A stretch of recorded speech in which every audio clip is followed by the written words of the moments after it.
Mécanisme de diversification du vivant, quatrième partie, on va s'intéresser aux transferts horizontaux de matériel génétique. Alors d'abord, définition, qu'est-ce que c'est qu'un transfert horizontal? Prenons l'exemple de deux bactéries qui appartiennent à deux souches différentes. Un transfert horizontal est un transfert qu'on appelle aussi transfert latéral qui va se faire quand un organisme intègre du matériel génétique provenant d'un autre organisme et non pas euh, quand il le transmet à sa descendance ou quand il le récupère de ses ancêtres. Ça, c'est un transfert dit vertical. Donc le transfert vertical, c'est qu'on transmet du matériel génétique des parents aux enfants. Le transfert horizontal, c'est quand il y a un échange de matériel génétique entre deux individus vivant au même moment, bien souvent deux espèces différentes. L'exemple de transfert horizontal de gènes chez les bactéries, comment ça se passe? Alors, on appelle ça la conjugaison ou sexualité bactérienne. Donc, les bactéries vont développer des pili qui vont se connecter entre eux. Ce sont des sortes de tubes dans lesquels vont circuler de l'ADN. Donc, vous avez ici un petit schéma explicatif. Donc, imaginons une bactérie, celle de gauche, qui possède un facteur F. Donc, un facteur F, on l'appelle aussi plasmide. Donc, c'est une petite unité d'ADN circulaire qui est indépendante du chromosome bactérien. Ce petit ADN circulaire ou plasmide va être copié.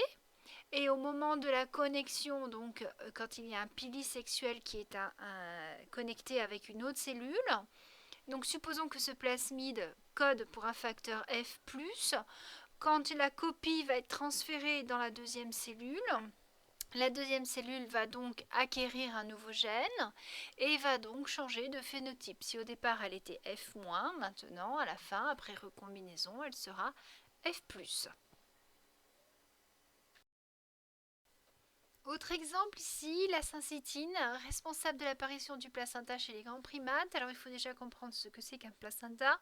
Quand vous avez une fécondation qui se réalise entre ovules et spermatozoïdes, la cellule œuf va avancer dans les trompes et arriver jusqu'à l'utérus. Pendant ce temps-là, donc, elle a subi de multiples divisions cellulaires. Elle arrive à un stade où le nombre de cellules permet un début d'organisation. Donc vers le 7e jour, cet embryon va venir se fixer contre la paroi de l'utérus et on va avoir certaines cellules qui vont se différencier et jouer un rôle particulier, vont intervenir dans la création du placenta, c'est-à-dire cet organe de communication entre la mère et l'enfant qui permet de récupérer oxygène et nutriments et en échange de se débarrasser des déchets dans le sang de la mère pour que ces déchets soient éliminés par les reins. Donc ce placenta, quand on observe une ébauche de placenta, on s'aperçoit qu'il y a une fusion de plusieurs cellules.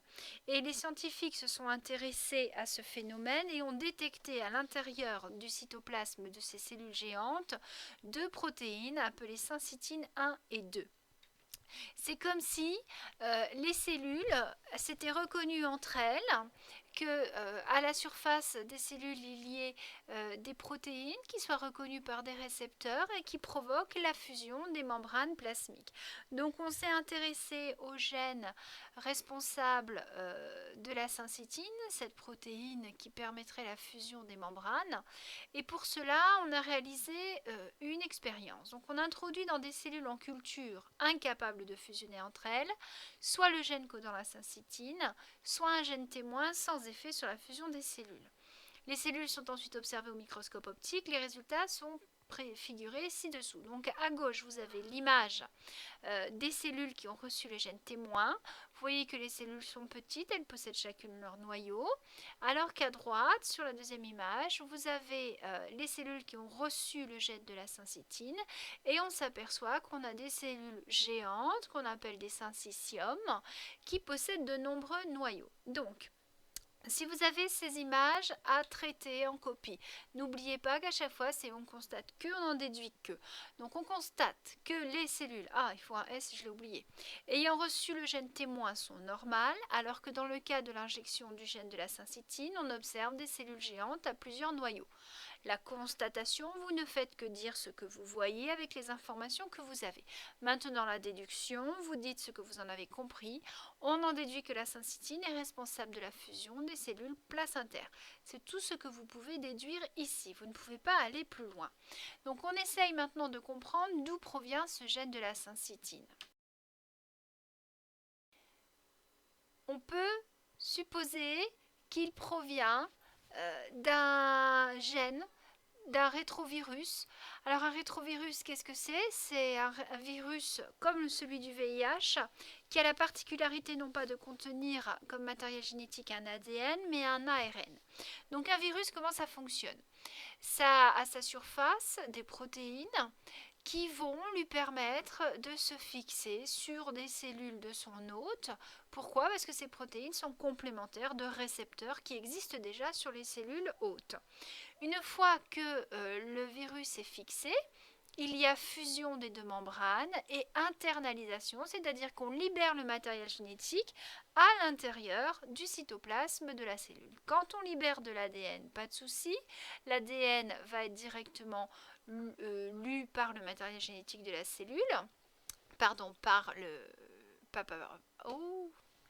par le matériel, ça y est, je suis fatiguée, il faut que j'arrête, par toute la machinerie cellulaire, les enzymes, etc. Là, on a un ARN. Donc, il va y avoir libération également par le virus d'une enzyme qui s'appelle la transcriptase inverse, c'est-à-dire qu'elle va faire le chemin inverse. D'habitude, on fait ADN copié en ARN. Là, on va faire l'inverse, c'est-à-dire qu'à partir de l'ARN, on va fabriquer de l'ADN. Et cet ADN a la particularité, grâce à une autre enzyme qui s'appelle l'intégrase, d'aller s'intégrer dans l'ADN cellulaire. Et à un moment donné, dans l'activité de la cellule, quand la cellule va utiliser son ADN, le lire pour produire des protéines, elle va faire sa transcription naturelle, produire des ARN et produire en plus des ARN correspondant à ses propres gènes, les ARN correspondant aux différentes protéines nécessaires pour construire un virus. Résultat, le virus a détourné la machinerie cellulaire pour fabriquer ses propres éléments et on va avoir assemblage dans le cytoplasme des nouveaux virions qui vont, par bourgeonnement, se former, donc prendre un peu de membrane, mettre les protéines en surface, se former et sortir. Donc ça, c'est le cycle classique d'un rétrovirus.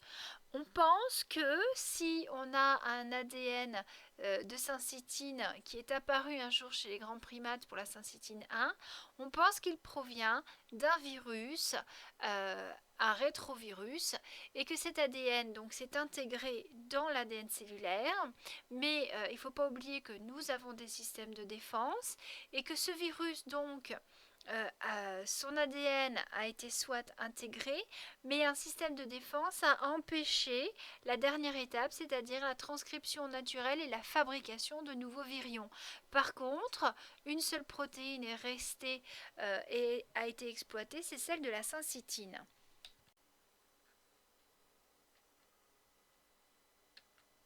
Donc, ce virus, on l'a identifié comme étant le virus MPMV.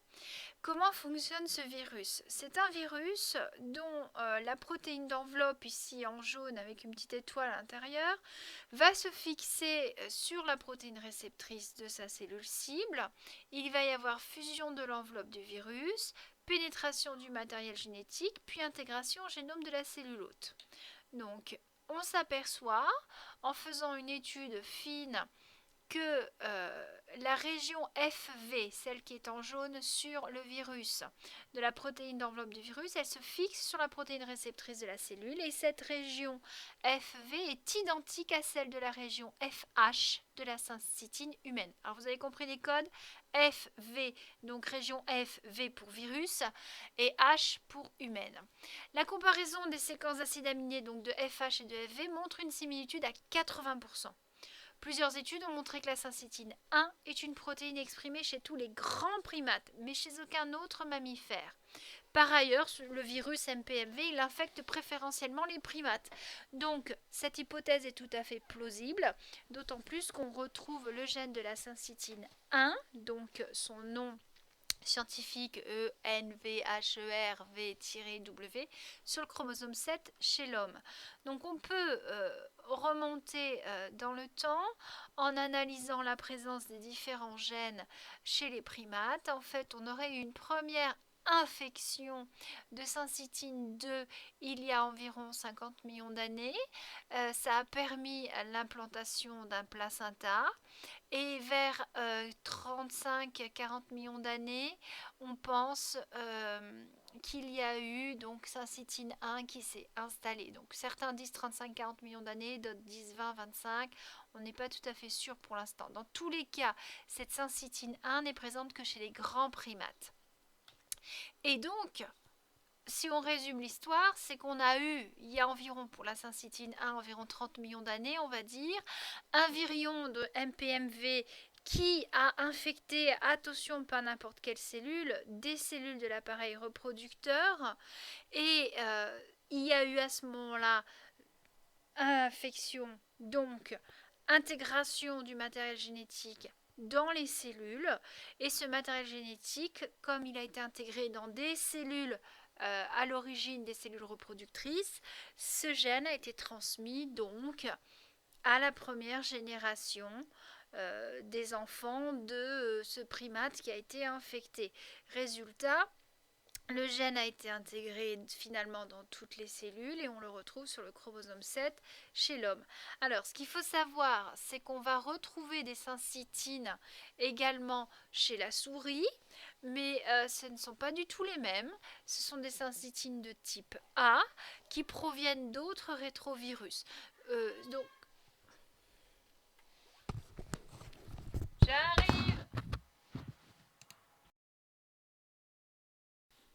Trois autres exemples de transfert. Donc vous aurez compris que dans ce chapitre, il y a un peu de connaissances scientifiques, mais surtout connaître des exemples. Donc ici, vous avez une acidie. Alors une acidie, c'est un animal fixé, assez translucide, qui vit dans les fonds marins. Elle est protégée par une épaisse enveloppe constituée de cellulose. Or, la cellulose est un glucide complexe qu'on ne trouve normalement pas chez les animaux, uniquement chez les végétaux. Et on pense en fait que cette cellulose a une origine bactérienne, car des bactéries qui sont capables de produire la cellulose. Autre exemple, ce petit ver nématode, très fréquent dans le sol.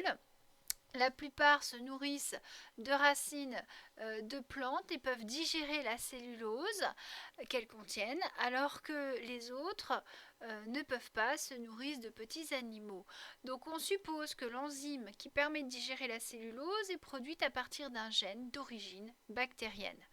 Chez nous, on ne peut pas digérer la cellulose, c'est ce qu'on appelle les fameuses fibres alimentaires. Quand on vous dit de manger des légumes pour manger des fibres alimentaires, en fait, vous ne pouvez pas digérer cette longue molécule de sucre qui ressemble à de l'amidon mais dont les liaisons ne sont pas les mêmes et qui font que nos enzymes à nous ne sont pas capables de casser ces liaisons entre les sucres et donc de casser ce sucre complexe. Donc chez ce ver, on pense qu'il y a eu transfert de gènes d'origine bactérienne. Dernier exemple, concernant les caroténoïdes, ce sont des pigments orangés synthétisés uniquement par les plantes, les champignons ou les bactéries. Et certains animaux ont la capacité d'avoir une couleur orange parce qu'ils synthétisent eux-mêmes leurs caroténoïdes, alors que le caroténoïde ne peut pas être synthétisé par les animaux. Et on s'aperçoit donc qu'il y a des gènes chez ces pucerons qui proviennent d'un champignon. Donc il y a eu transfert de gènes entre champignons et pucerons. Voici, donc à vous d'avoir des exemples pour argumenter. Ce sujet porte facilement pour un sujet de type 1.